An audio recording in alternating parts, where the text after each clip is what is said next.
Good afternoon, fellow patriots.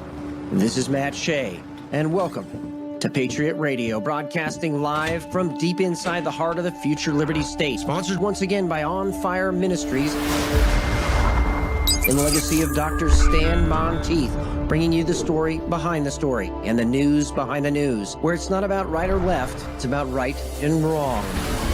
It's about our hope not being in man, but in Jesus Christ. About not ending in prayer, but moving to action.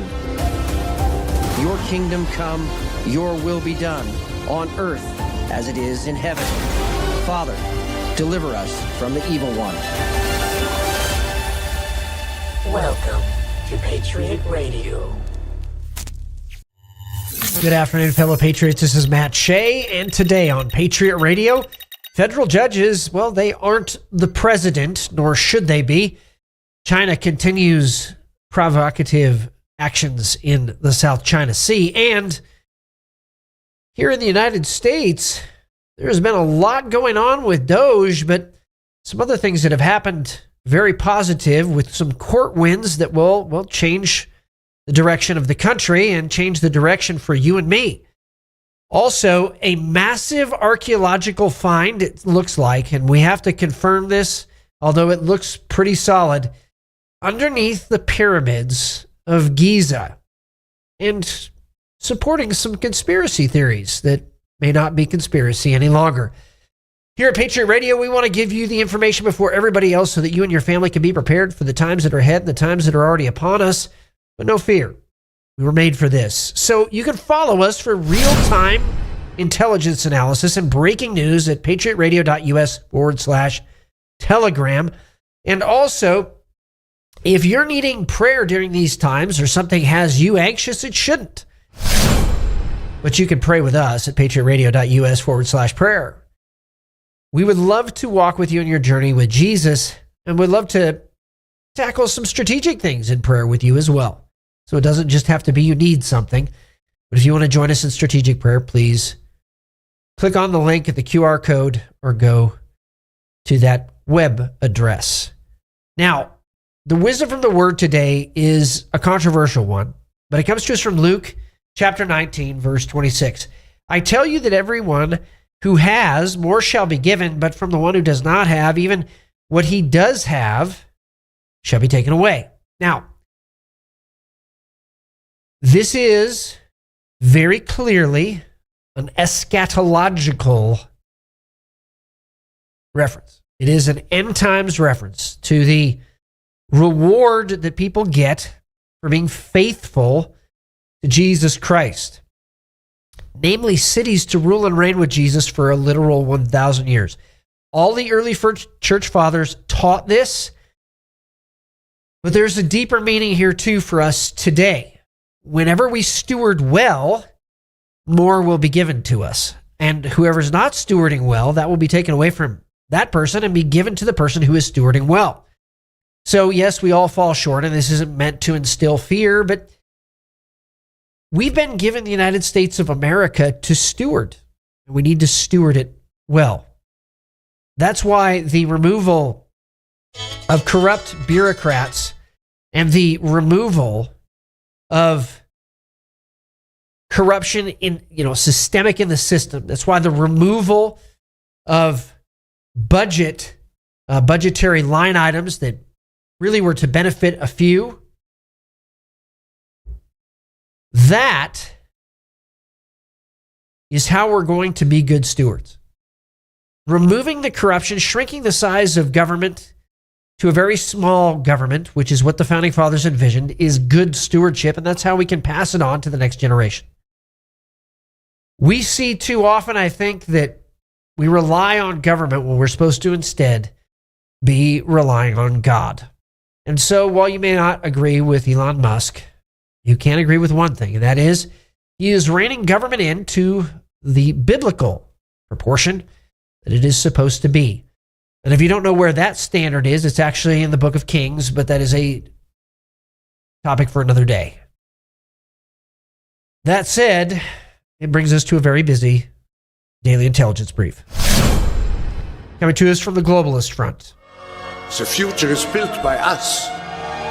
We have the means to make progress on the global agenda. Stablecoin. You may never have heard of this, but it is a Bitcoin, or a cryptocurrency, I should say, that is backed by a physical asset. So the purpose is to track an index according to something that can't fluctuate that much, even though it's a cryptocurrency. So back in the last century, it was very much talked about something called Adam Smith's real bill theory. And the idea behind that was that at every point when something was taken out of the ground or the air or the water, at every point along that line, it added value, and that value could be tracked. Well, back then it was with paper, which was almost impossible, too cumbersome. But today it can be done with computers and a ledger system. So, for example, a ledger system tracks all financial activity in your company, assets, liabilities, purchases, sales, income, and expenses. So this digital ledger is tracking you already, everything you do in your life. And so CBDC, or the central bank digital currency, isn't where everything stops. What they're trying to do is track all value and track everything, including everything you do with your life every day. And as we've talked about the Internet of Things and some of the scary things that are about that, or I should say concerning things that are about that, because there's no fear with the Lord, but we do have fear in God and fear of God.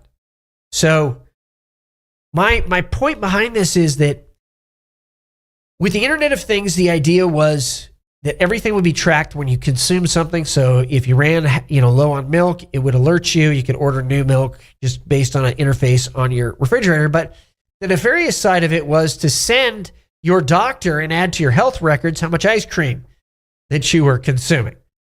This is the idea behind smart meters, is to track all of your movements in your home and sell that data to the open market. But what we see here is that tracking the currency, indexing the currency, it'll sound great. It'd be like a gold and silver backed cryptocurrency. It sounds great, except that there's only one way in and one way out of that. And when you cash it in, that is tracked. All your expenses, everything you spend any kind of money on is tracked, creating that digital ledger of your entire life, which again adds to your profile, this digital self, which is used in ABI, or activity-based intelligence, to then introduce stimulus into your life based on your actions, so they know you better than yourself to get you to act a certain way. In other words, it's some very sophisticated manipulation. So just because something is a stable coin doesn't mean it's necessarily good. And that brings us now to the China front. Taiwan's defense ministry has publicly estimated 2027 as the potential date for a Chinese invasion for the very first time. In a March 18th brief to lawmakers on upcoming war games simulating an attack by the Chinese military. These exercises will double in length to 10 days this summer and reflect the increasing emphasis of Taiwan to be prepared. North Korea calls on the international community to oppose U.S. hooliganism on the Houthis in Yemen. Wait a minute. The Houthis were the ones that started it. I love that meme a long time ago that showed the North Korean president standing next to a carnival ride saying, you need to be this tall to have a nuclear weapon. And he was too short. Perhaps he doesn't realize his place, or maybe he's just posturing to get Trump to come to North Korea. I don't know. North Korea also warned Japan against deploying long-range missiles in the Kyushu Islands. But as you can see, it's a major part of Japan, and they have every right to deploy those missiles on their sovereign territory. Why would North Korea be upset about that? Because it's hedging in China. Also, Xi Jinping confirms he wanted to actually control the Panama Canal. Yes, he admitted it. But his tools to block the sale by a Hong Kong company are limited. So clearly, President Trump is doing the right thing if our enemies are acknowledging that it's hurting them. When a giant Chinese Coast Guard ship illegally entered Taiwan's water, Taiwan's Coast Guard decided to play the same trick that the Chinese Coast Guard has been playing for a long time. The much smaller Taiwanese Coast Guard vessel chased away the CCG ship, and I would expect this to continue into the very near future, which is why Taiwan drills focus on rapid response to invasion. The 5-day rapid response exercise, now doubling to 10 days, is stress testing their ability to survive an invasion. I want to leave that map up here for a second. I want you to take a look at the topography of Taiwan. You can see that on its western shore, it's easier to invade. However, that is a mile of shelf right in front of Taiwan, which makes it very difficult for a navy to come in there, because if their ships start to sink, it'll actually clog up the invasion lanes, and the tides can also play a factor. That's why typically March, April timeframe, September, October timeframe is the best time to invade from a tidal perspective. But you'll see on the eastern shore, huge cliffs, very difficult to invade on that side. So this makes it very difficult for China to actually invade Taiwan from a technical and a military standpoint, which is why the Taiwanese are doing these rapid response drills, but also why they have diffused their weapon systems into man-portable, anti-ship, anti-air, and anti-tank. The United States could take a lesson from that in the Pacific. China's military is going to war against itself, and what could be the most dangerous developments in the world today, the Chinese military is tearing itself apart. Xi Jinping has been purging officers for more than a decade, but other officers, it appears, are now purging Xi loyalists. The main propaganda organ of the People's Liberation Army is printing pieces openly criticizing Xi's rule. So we haven't seen this before, but historically, China has not been able to stay together for very long. Now, again, if the Communist Party believes it's going to lose power, that actually makes it more likely that they would invade Taiwan at an earlier date. Also, India raids Soros-backed offices linked to the Open Society Foundations in Karnataka. India, very anti-Christian in many respects, but also appearing to be anti-globalist and more pro-US in recent days. And after the Quad, India may be part of a new military grouping in the South China Sea. The group in question is called the Squad, whose members currently include Japan, Australia, the US, and the Philippines. The group now plans to invite India and South Korea to join it. This will once again prove to be a very significant hedge against any Chinese ambitions. That brings us now to the Middle East front. The Israeli Security Cabinet has voted tonight to dismiss the director of Shin Bet, the Israeli security agency, following major disagreements and distrust that has grown between himself and Prime Minister Netanyahu over the last months, which the Prime Minister claims began after October 7th. Yes, he probably did need to go, but it's very interesting that even the Israelis are acknowledging that their intelligence arms need to be reined in. Israel resumed ground operations in Gaza. Multiple operations across Gaza were launched on Wednesday after a second day of airstrikes, and it looks like these ground maneuvers are targeting the Netzarim corridor in the middle of the Strip. The IDF is calling the move a targeted ground operation intended to create a security perimeter between Gaza and Israel. Expect that to grow in the coming weeks. Here's an official elimination tracker scorecard. 33 out of 54 Hamas leaders have been eliminated. 4 leaders are in Qatar, 2 leaders are in Turkey, and 2 leaders are being hunted currently in Lebanon. The Israelis aren't messing around. Israeli airstrikes also destroyed a large Hezbollah weapon depot full of rockets and missiles outside Jabba, Lebanon. Loads of cook-offs and secondary explosions show that was very successful, and it looks like Hezbollah is being relegated to obscurity. Also, Christians are being massacred in Syria under Golani's command. His army is actually slaughtering Christians or slaughtering Muslims and other religious minorities in Syria.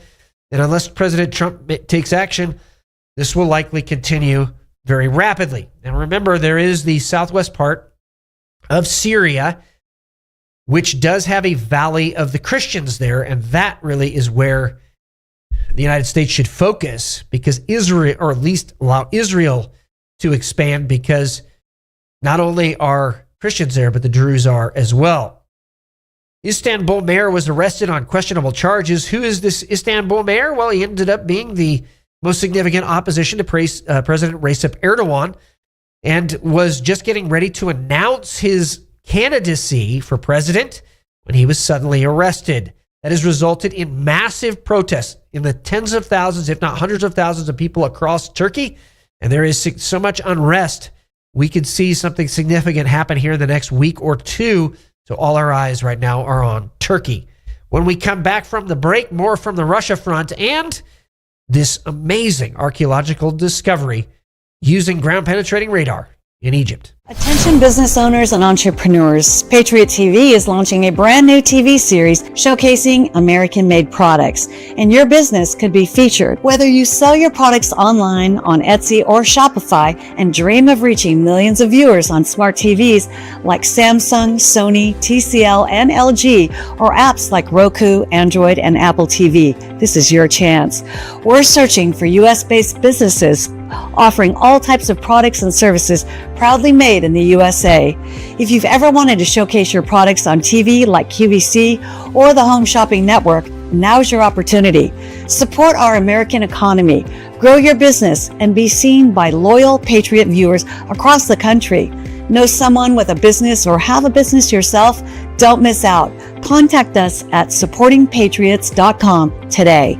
Be a guest on this new exciting TV series. Let's put your American-made products in the spotlight.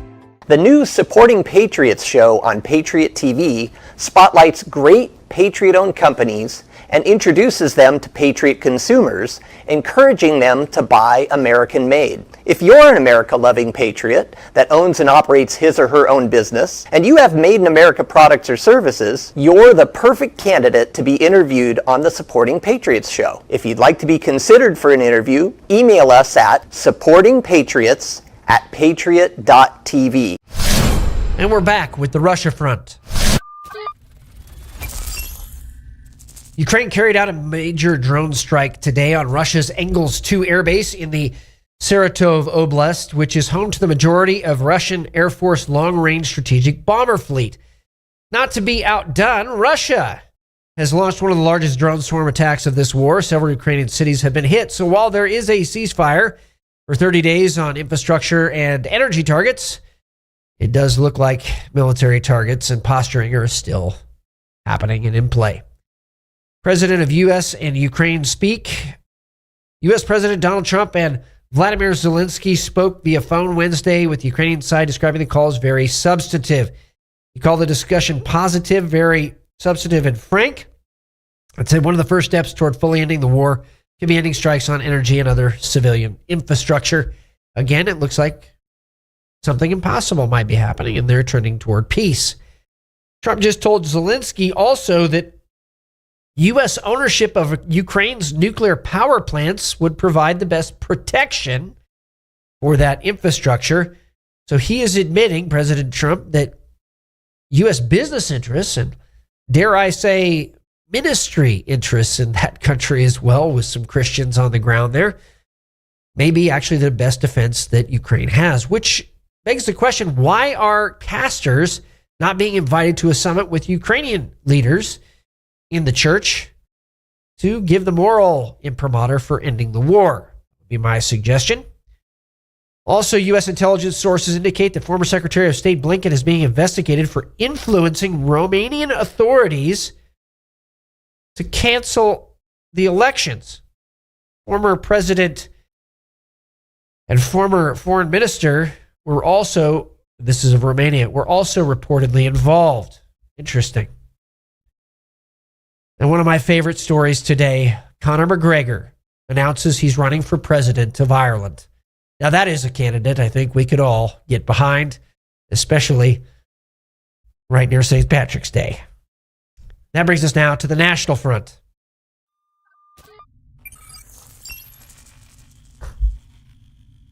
Explosive new documents expose a massive government-backed censorship operation orchestrated by USAID, the Global Engagement Center, the UK government, and media firms to do what? Of course, manipulate public discourse and silence Americans. The documents reveal the Global Engagement Center, the U.S. Agency for International Development, the UK government media groups were working together to conduct mass censorship under the guise of misinformation, disinformation, and malinformation. The documents were obtained through ongoing litigation against the U.S. Department of State's GEC.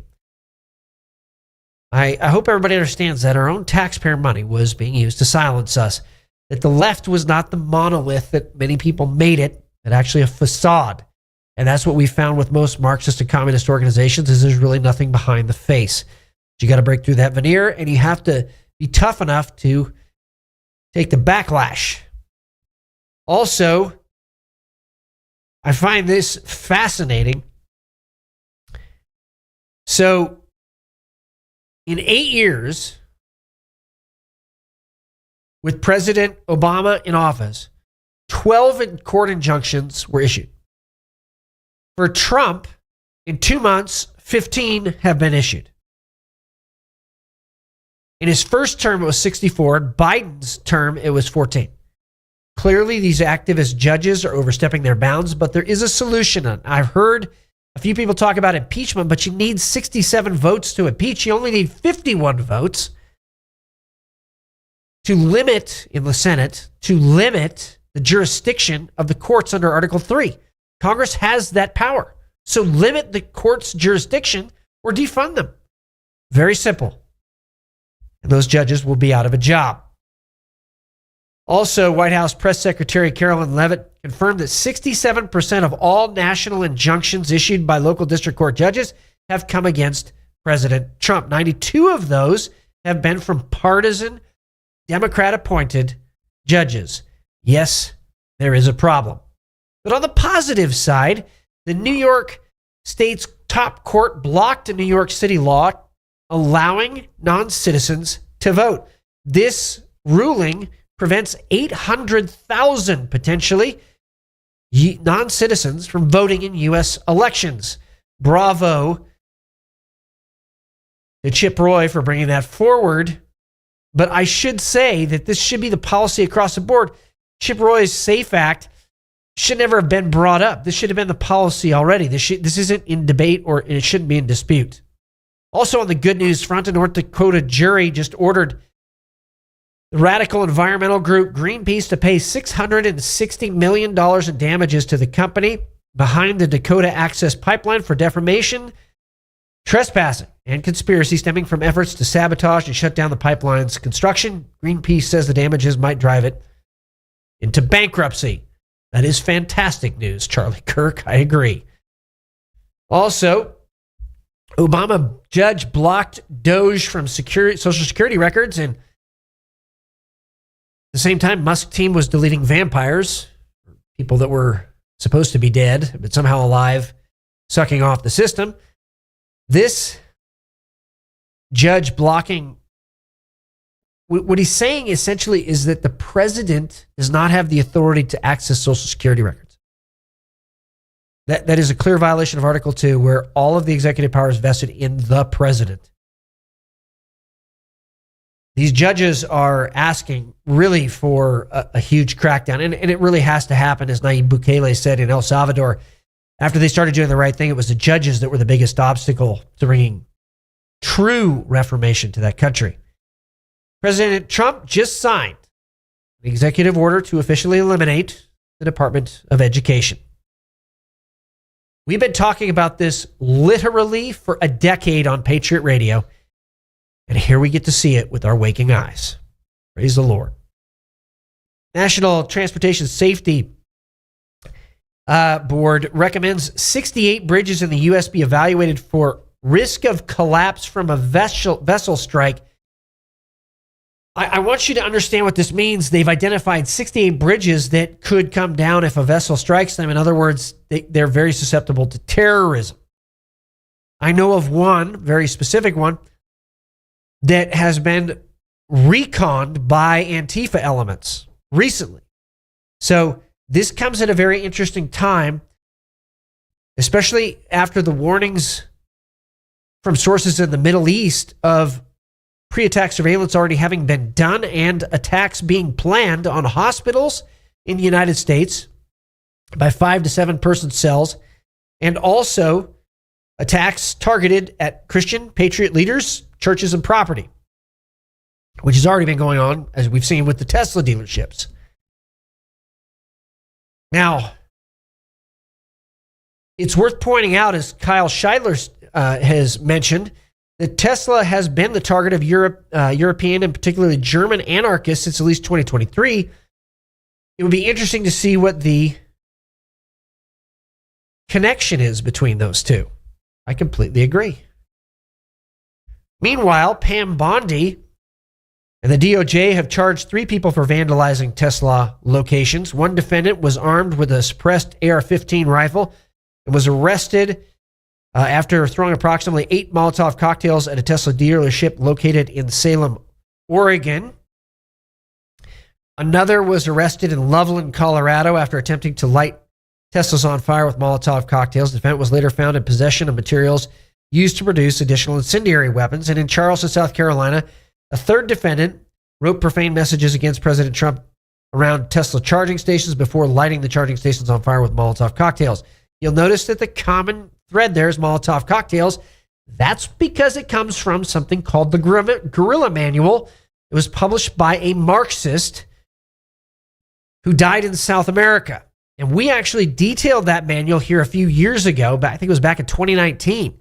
So this is just a continuation of a ramp up of violent Marxists here in the United States.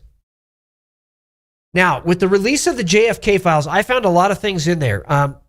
One overarching theme that's very fascinating to me is the attempt to discredit Anatoly Golitsyn and the attempt to discredit James Jesus Angleton. And it's some of the documents in there very clearly point toward one thing. And that's what General Flynn talked about, that the JFK file release confirms the CIA was behind the JFK assassination. Quote, the Central Intelligence Agency committed this act of criminal conspiracy to undermine and assassinate a president of the United States. We need accountability. Also, and I can actually give this as first person because he told me the same thing, that his father, this is RFK Jr., his father, RFK Sr., was walking around in the yard with John A. McCone, a CIA director, and my father was posing the same question to him, was it our people who did this to my brother? It was my father's first instinct that the agency had killed his brother. So here's the upshot out of this. First of all, those files showed a massive espionage operation around the world. And secondly, in those files, bringing up Anatoly Golitsyn and James Jesus Angleton, in one of the documents it said that they were discredited because they shared the same worldview. Which worldview is that? Would it be Christian? Conservative? It's like the rot has been there for a long time. Also, Mike Benz posted this absolutely mind-blowing story. Quote, this has to be the final word. This has got to be the final word on the absolute disaster of the adverse effects of the jab. 99 million subjects, 22 different credentialed, co-authored public health professionals spanning both research universities and national governments.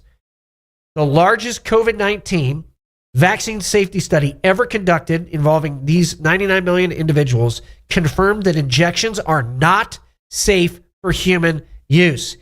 There was a 610% increase risk of myocarditis following the mRNA platform injection, 378% increased risk of acute disseminated encephalomyelitis following the mRNA injection, 323% increased risk of cerebral venous sinus thrombosis following viral vector injection, and a 249% increase of Guillain-Barré syndrome following viral injection. Yeah, that should be the final word. This is posted up on my Twitter page. Go ahead and bookmark that. Keep it, share it with your friends and family, especially those who try to persecute you for your stance against vaccines. And lastly, one of the most interesting and maybe one of the greatest archaeological finds, at least to date, in the history of the world. Using powerful ground-penetrating radar, scientists have mapped a structure more than twice the height of the tallest building on Earth. This is over 2 kilometers under the Khafre Pyramid in the Giza complex, giving credence to the theory that the pyramids may have been an energy-generating structure. Absolutely unreal. Look at the spirals around that. And in the ancient world, on a lot of the stelas and a lot of the columns, you can see that spiral structure going all the way around. At the bottom of these, four of these pillars stand on 2 other huge structures that look hollow inside. This is absolutely amazing. 2 kilometers underground. This shatters history. But if you've been paying attention, that the mystery religion, the mysteries passed on by the fallen angels, actually gave rise to dramatically advanced technology, and that we've actually been devolving ever since sin has been introduced in the earth, well, then it all makes sense. And that is the briefing. Remember, the antidote to dependency and socialism is to be a God-fearing, self-reliant, freedom-loving American. And when we come back from the break, our guest, Robert Spencer. Throughout history, the spirit of patriotism has prevailed. The battles may have changed, but the values remain the same. Today, in 2024, we find ourselves at a pivotal moment where the call for unity, freedom, and a better future echoes louder than ever. For more than 10 years, Patriot Mobile has been committed to supporting the values that make our nation great. With affordable plans and reliable nationwide coverage, Patriot Mobile is not just a wireless service. It's a call to action for those who believe in the American dream. Because this year is not just any year, it's the most important year since our nation's founding. Choose a wireless carrier that shares your values. Choose Patriot Mobile.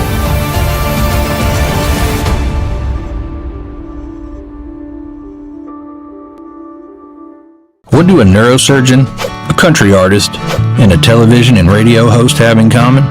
They all saw the writing on the wall. Big banks sharing your financial information with big government.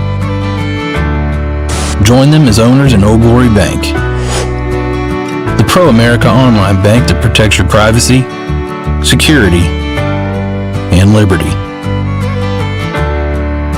Invest today at own.oldglorybank.com. And we're back with our guest today, Robert Spencer. He is the director of Jihad Watch and a Shillman Fellow at the David Horowitz Freedom Center. He's also the author of 29 books, including the New York Times best-selling The Politically Incorrect Guide to Islam and the Crusades. Robert, it's great to have you back on Patriot Radio. How are you doing? Great to see you, my friend. Thank you. So jihadis are going to jihad. I guess that's not news, but let's talk a little bit about what's happening in Europe, and then we'll shift here to the United States. The Europeans are supporting a Syrian Al-Qaeda affiliated leader. Christians are being slaughtered. What should we know?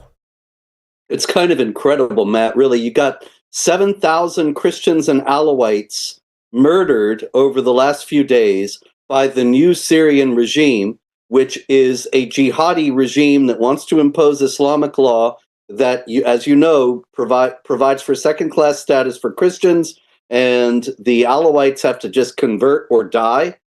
The European Union, in response to this, I mean, they have every reason to know this. This is after the news has come out of these mass killings in Syria. They have pledged $4.3 billion to the Syrian regime. How do we bring some sense to this? I mean, what is Trump's thought on this, and what do you think that the Trump administration should be doing right now?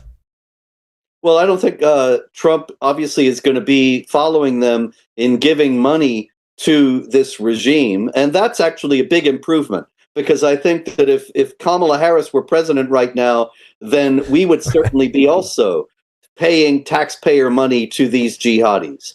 Because the idea apparently is that if we show them goodwill, if we are nice to them, they will respond in kind and think that we're on their side, and then a new era of peace will dawn. This has been disproven again and again and again. It stems from a total misunderstanding of Islamic theology regarding unbelievers. But that is the basis of this lunacy coming out of the EU.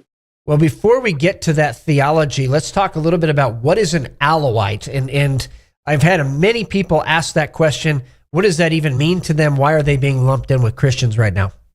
The Alawites are about 12% of the Syrian population.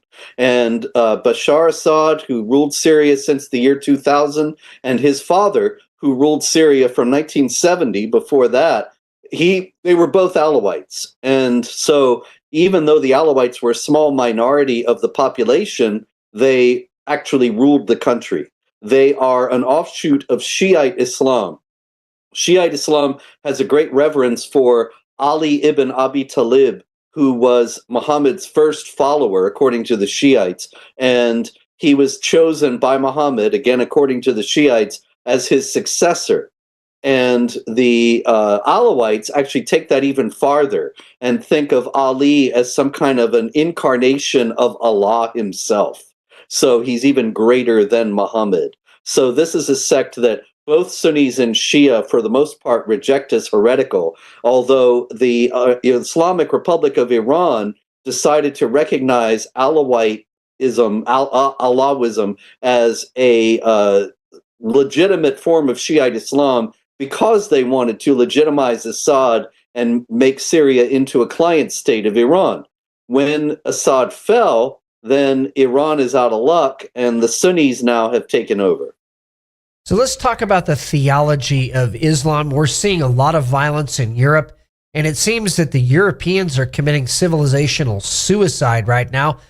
But I also hear people making this little splinter distinction of Islamism versus Islam and all of these things. Let's set the record straight.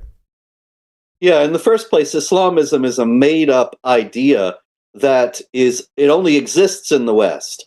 Insofar, nowadays when I say that, somebody always writes me and says, oh, look, here's an article in Al-Ahram or Al Jazeera or somewhere that mentions Islamism.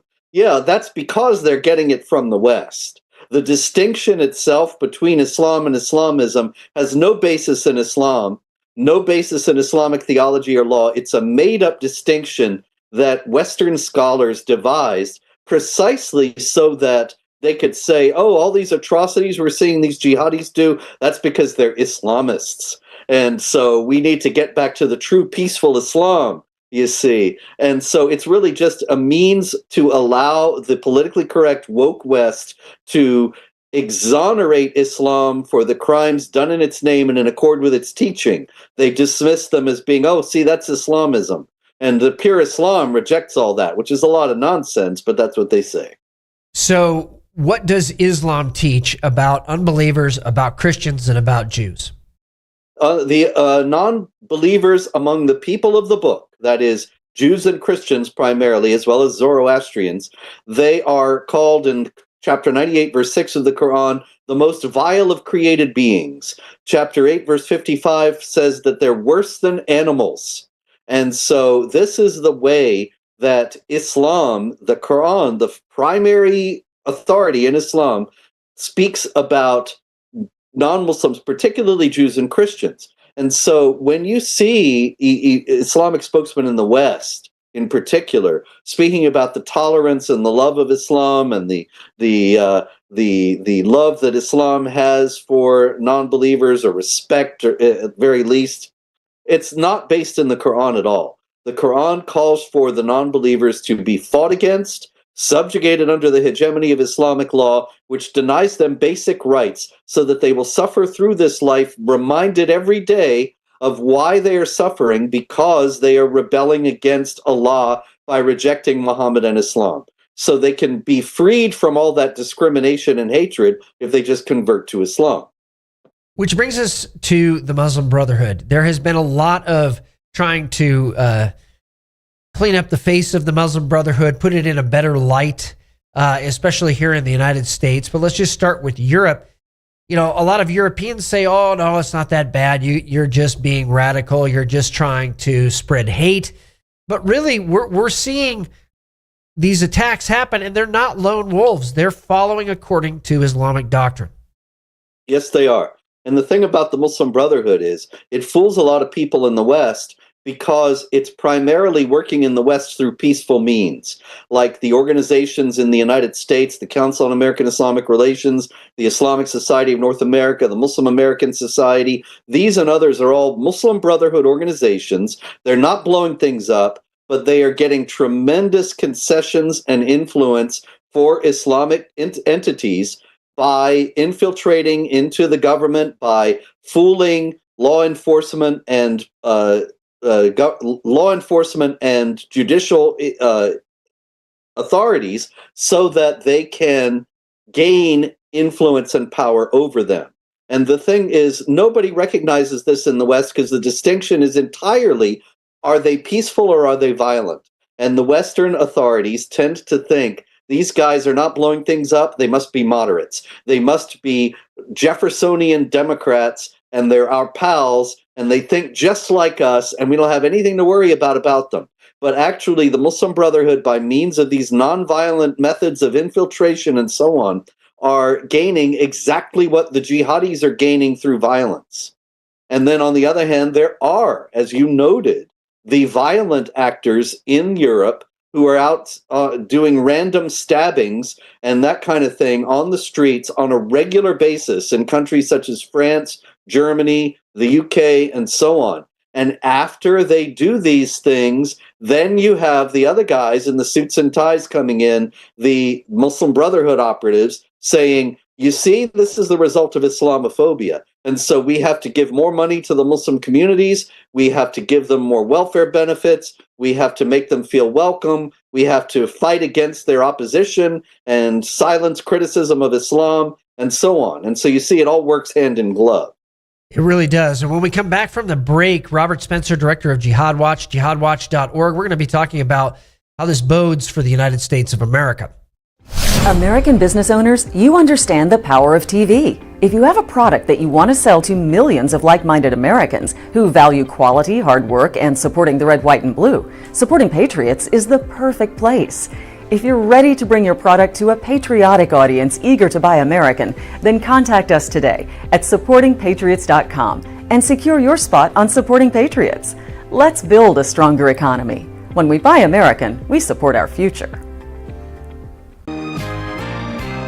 I couldn't give anything a higher endorsement. I would be remiss had I not include Cardio Miracle on my very short list of secrets. It's the real deal. It's a real product. It's not another supplement. I'm operating about 6 to 8 hours, and I've noticed that being on this Cardio Miracle has made a huge difference. Since I started taking Cardio Miracle, about 8 months into it, the benefits have been fantastic. You know, if I get hungry, then I just have a Cardio Miracle. Not only is it safe, but it's necessary to take Cardio Miracle to stay well. This let me sleep. It's filling up more energy, more get up and go, and it's all because of what this company does. For me as a doctor, Cardio Miracle is a staple. Cardio Miracle to me is hope in a glass. To try Cardio Miracle for yourself and get a special fan discount, go to the host page right now and click the link for Cardio Miracle.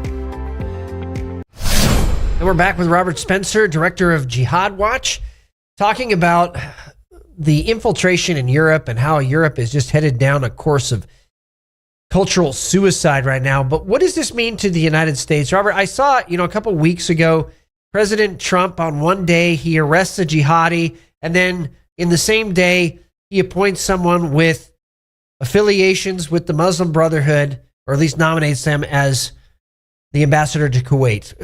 Help me make sense out of this.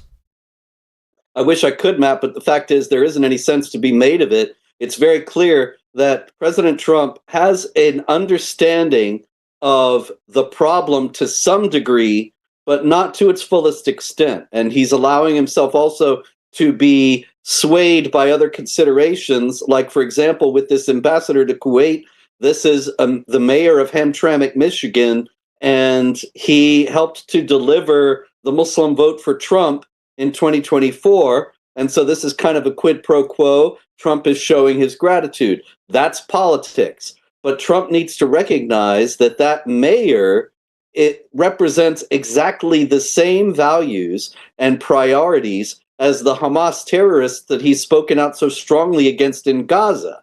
And yet, I don't know that he's put that entirely together yet, or if he's just allowing other considerations to take precedence. But there's no doubt here again, we can't have everything in American politics, but we're certainly much better off than we would have been under a Kamala Harris administration, where somebody like the mayor of Hamtramck would be in a position of even greater power and influence than being ambassador to Kuwait. Exactly. So we're seeing the communists and the jihadis inside the United States really being backed into a corner right now. Their networks are being defunded, and to some extent, I'm not going to tell you to a large extent, but to some extent being disrupted. What do we expect here to happen, and what do you expect to happen in the next 6 months? Do you think that they're being operationalized, and do you think that there's going to be violence with jihadi cells being finally activated here in the United States across the board instead of just one here and one there?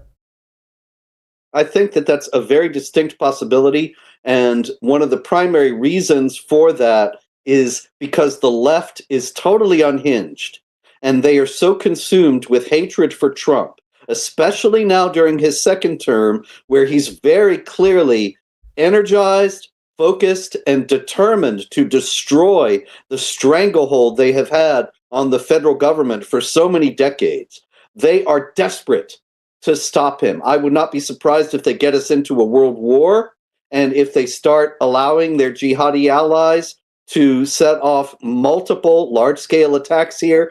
I pray it doesn't happen. I pray that neither one happens. And we already know now, we can say very happily, that where just a few years ago their total victory might have seemed inevitable to a lot of people, we now know, well, they're human, they make mistakes, and they're on the back foot, on the defensive now. So that could keep happening, and none of this might come to pass. But their hatred and their desperation are off the charts, and would they hesitate? I don't think so. I don't think so either, and especially with the situation that is developing right now between Israel and Iran. What is your analysis of that, and what should we expect in that front here in the next couple of weeks? Well, I would be very surprised if Israel does not take out Iran's nuclear facilities. After all, remember that in October 2024, Israel attacked Iran. It was a far more devastating attack than was widely reported. And Iran now essentially has no effective air defenses. Anybody can come in and bomb whatever they want.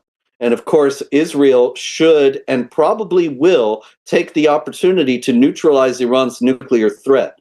There's, of course, other ramifications to this. The condemnation of the world will rain down on Israel if it does that, when really, of course, the whole world should be thanking Israel, because Iran's nuclear threat is a threat to more than just Israel. They chant death to America as much as they chant death to Israel. And Ayatollah Khamenei has been quite clear in saying that's not just a slogan. That's a program. That's a goal. That is what our government is working toward. And so this is a very real threat. I think we need to take that with the utmost seriousness. I hope that Trump is. I expect action in the near future. And I can tell you that if there is not action in the near future, then we are likely to see in the near future an Iranian nuclear explosion somewhere. Well, Ayatollah Khamenei, he said just the other day that no one was going to stop them from getting nukes if they wanted it. That was his quote. So that's the first time he's really kind of been that bold coming out. So yeah, it does look like this could go sideways fairly quickly if they don't do something. Exactly. And, it's interesting to note that he's been practicing taqiyya, the real Shiite taqiyya. A lot of people, when you talk about taqiyya, Sunni apologists will say, oh, that's a Shiite thing. And it is actually originally, although it's based in the Quran, and so Sunnis use it too. They just don't call it that. But the whole Iranian regime, the American foreign policy establishment would be a lot better off if they realized that these guys are always lying, because that's a basic element of their religion as they see it. And so Khamenei has been saying for years that nuclear weapons were against Islam. And then you had John Kerry say, well, he issued a fatwa against nuclear weapons. And they actually believed him. And it's just astonishing. And now we're, of course, seeing him, as you pointed out, contradict himself and now the mask is off because he's cornered, and it's very clear that they've been working toward nuclear weapons all along. So how do you address when people come back and they say, listen, you're just the neighbor that I know, they're totally peaceful. Don't we have freedom of religion in America? Aren't you being a little too harsh, Robert Spencer? Most of your books are really harsh toward Islam. How do you address this, and how can Americans be equipped to talk about this issue with people that might not be favorable to having the conversation? You know, it's incredible how many times I've heard that over the years. You know, my friend Ahmed's the most gentle guy in the world. He'd never heard a fly. And so, therefore, you must be all wrong, and Islam's a religion of peace. And people need to remember the basic distinction that not every Muslim is going to follow every teaching of Islam any more than every Christian follows every teaching of Christianity. If every Christian turned to the other cheek and loved his enemies, it would be a very different world. But those are hard sayings. Those are hard teachings, and most Christians, myself included, don't live up to them nearly as much as we'd like. And so it's the same thing in Islam. And people need to recognize that Islam does have a doctrine of warfare against unbelievers. There are Muslims who take those doctrines very seriously and are working toward those goals right now to